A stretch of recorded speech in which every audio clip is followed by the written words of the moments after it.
दोस्तों नमस्कार, जय हिंद, वंदे मातरम। आज आप सभी बच्चों को मैं बताने वाला हूं और वो आपका महत्वपूर्ण टॉपिक है अलंकार प्रकरण। यानी कि हिंदी ग्रामर में सबसे ज़्यादा बार पूछे जाने वाले टॉपिक्स में शामिल होता है। ये काव्य खंड का अति महत्वपूर्ण टॉपिक है हमारा ये। और एक बात आप सभी स्टूडेंट्स याद रखिएगा, आप सभी को नोट्स अवेलेबल करवा दिए हैं मेंस एजुकेशन ऐप पर। ऐप की लिंक जो है ये मैंने डिस्क्रिप्शन में आप लोगों के लिए डाल दी है। आइए स्टार्ट करते हैं अलंकार प्रकरण को। सर्वप्रथम हम देखेंगे अलंकार की परिभाषा एवं अलंकार के भेद, जो हमसे सबसे ज़्यादा पूछते हैं। तो परिभाषा में काव्य की शोभा बढ़ाने वाले साधनों को अलंकार कहते हैं। यानी कि जो काव्य है उसमें ऐसे शब्द जिससे सुंदरता में वृद्धि होती है। किस में वृद्धि होती है? तो आपको याद रखना है, सुंदरता में वृद्धि होती है। किसकी सुंदरता में? बात की सुंदरता में वृद्धि होती है, उसको हम अलंकार कहते हैं। तो परिभाषा हमारी बनती है, काव्य की शोभा बढ़ाने वाले साधनों को अलंकार कहते हैं। और जो काव्य को अलंकृत करे वह अलंकार है। अलंकार का शाब्दिक अर्थ है आभूषण। यानी कि जिस प्रकार नारी के शरीर की शोभा आभूषणों से बढ़ती है, उसी प्रकार से अलंकारों से काव्य की शोभा बढ़ती है। तो यहाँ पर काव्य की शोभा बढ़ाने वाले तत्व धर्म जो होते हैं उनको हम अलंकार इसीलिए कहते हैं। आपसे अलंकार का शाब्दिक अर्थ अगर पूछा जाता है तो आपको बताना है, अलंकार का अर्थ होता है आभूषण। जिन गुण धर्मों के द्वारा काव्य सौंदर्य में वृद्धि होती है उसे अलंकार कहते हैं। अब यहाँ पर हम देखेंगे अलंकार के भेद। अलंकार के जो भेद हैं वो कितने प्रकार के हैं वो आप समझिएगा ध्यान से। अलंकार के मुख्य रूप से 3 भेद हैं। एक तो शब्द अलंकार, और एक अर्थ अलंकार, और एक है उभया अलंकार। यानी कि आप लोगों के तीनों ही अलंकार इसमें शामिल कर दिए गए हैं। यानी कि अब हम इसकी परिभाषा देखेंगे। शब्द अलंकार, जैसे नाम से ही सूचित है, शब्द इसमें शामिल हो रहे हैं। जहाँ शब्द चयन द्वारा कथन में सौंदर्य आता है वहाँ शब्द अलंकार होता है। यानी कि जहाँ पर शब्दों के माध्यम से काव्य की शोभा बढ़ती है। काव्य की शोभा किसके माध्यम से बढ़ती है? शब्दों के माध्यम से। वहाँ पर हमारा शब्द अलंकार होता है। उदाहरण, चंचल चारु चितौनि चिते, चित्र चोरनी चौगन चाह भरी। इसका अर्थ समझिएगा। इस उदाहरण में चा की आवृत्ति होने के कारण सौंदर्य बढ़ रहा है। यदि इन चा वाले शब्दों के स्थान पर उसके पर्यायवाची शब्द रख दिए जाएं तो सौंदर्य नहीं रहेगा। अनुप्रास, यमक, श्लेष, वक्रोक्ति आदि शब्द अलंकार के भेद हैं। यानी कि आपसे अगर पूछा कि शब्द अलंकार के भेद कौन से हैं, तब आप क्या बताएंगे? तो जहाँ शब्दों के माध्यम से चमत्कार या सौंदर्य उत्पन्न होता है, तो अनुप्रास, यमक, श्लेष और वक्रोक्ति। इसके बाद आता है अर्थ अलंकार।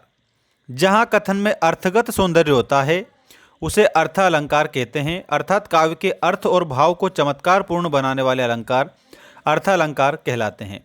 यानी कि जहाँ पर अर्थ के माध्यम से शोभा बढ़े, अर्थ के माध्यम से शोभा बढ़ती है काव्य की, तो वहाँ पर हमारा अर्थ अलंकार होता है।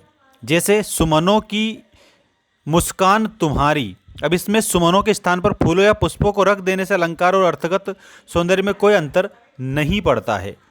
तो यहाँ पर शब्दों के माध्यम से शोभा बढ़ती है मान लो, तो शब्द अलंकार होगा। अर्थों के माध्यम से अगर शोभा बढ़ती है तो अर्थ अलंकार होगा। ये 2 बातें यहाँ आपको सीखनी है, शब्द अलंकार में और अर्थ अलंकार में। इसके बाद में आता है हमारा उभया अलंकार। जहाँ कथन में शब्दगत और अर्थगत दोनों ही प्रकार का चमत्कार और सौंदर्य हो, वहाँ उभय अलंकार होता है।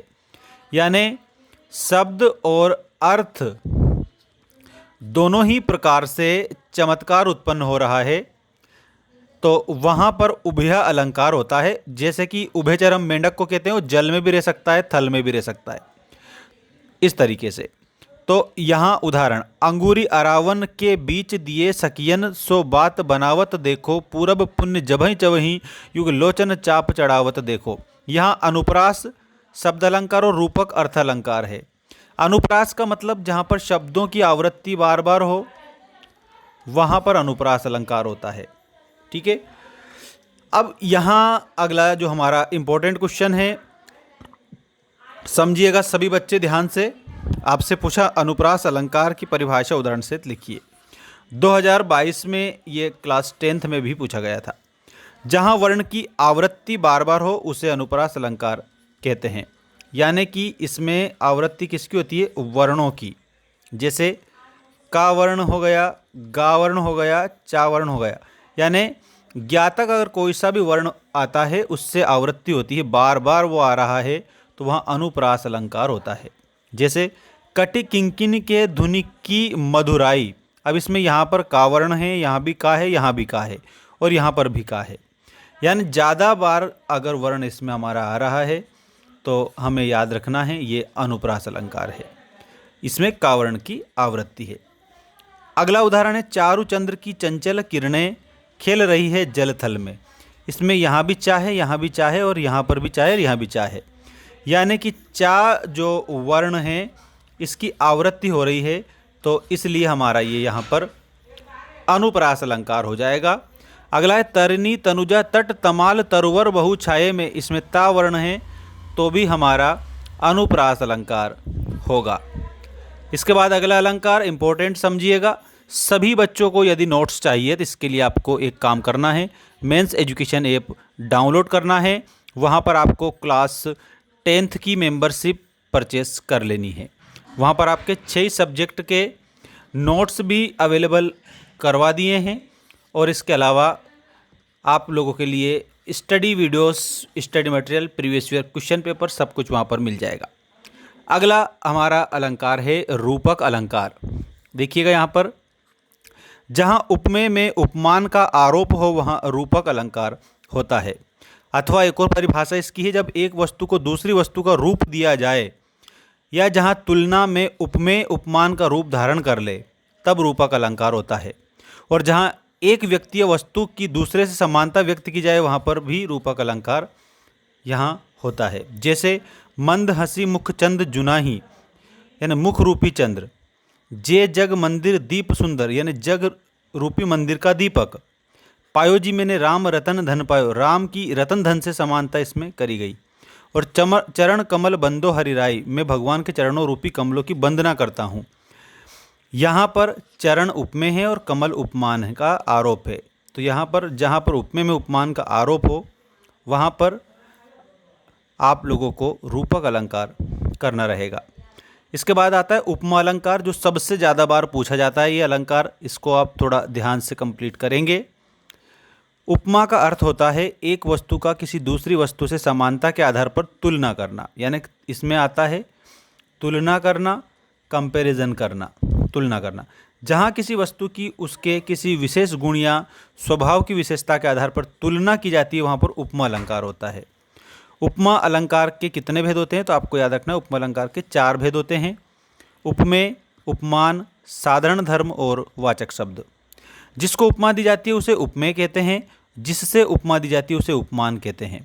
उपमेय और उपमान में जिस रूप, रंग और गुण के आधार पर समता प्रस्तुत की जाती है उसे साधारण धर्म कहते हैं। और जो पहचान के जो शब्द होते हैं उनको वाचक शब्द कहा जाता है। जैसे सो, से, सी, इव, तुल, लो, सम, समान, जो, जैसे, इमी, सरिस, जिमी आदि ये वाचक शब्द है यानी पहचान के शब्द हैं। जैसे पीपर पात सरिस मन डोला, तो पीपल के पत्ते के समान मन डोलने लगा।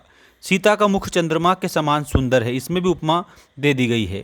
तो सरिस और समान ये वाचक शब्द से हमें पता चल रहा है कि यहाँ पर उपमा अलंकार होता है, इसमें तुलना की जाती है। उपमा के 2 भेद होते हैं मुख्य रूप से, पूर्णोपमा और लुप्त उपमा। ठीक है, तो यहाँ पूर्ण उपमा में जहाँ पर उपमा के चारों अंगों उपमेय, उपमान, साधारण धर्म और वाचक शब्द का समावेश हो यानी 4 अंग पाए जाते हो वहाँ पर पूर्णोपमा अलंकार होता है। जैसे ये आपको चरण कमल सम कोमल, मोम सा तन गल रहा है, नील गगन सा शांत हृदय था। और ये यहाँ पर जो उदाहरण, मन मयूर सा नाच उठता, आनंद सुंदर चंद्र सा, पीपर पात सरिस मन डोला, इनमें आपकी पूर्ण उपमा है। और इसके बाद में लुप्त उपमा यानी कि जहाँ पर उपमेय के चारों अंगों में से किसी 1 या 2 अथवा 3 का लोप हो वहाँ पर लुप्त उपमा होता है।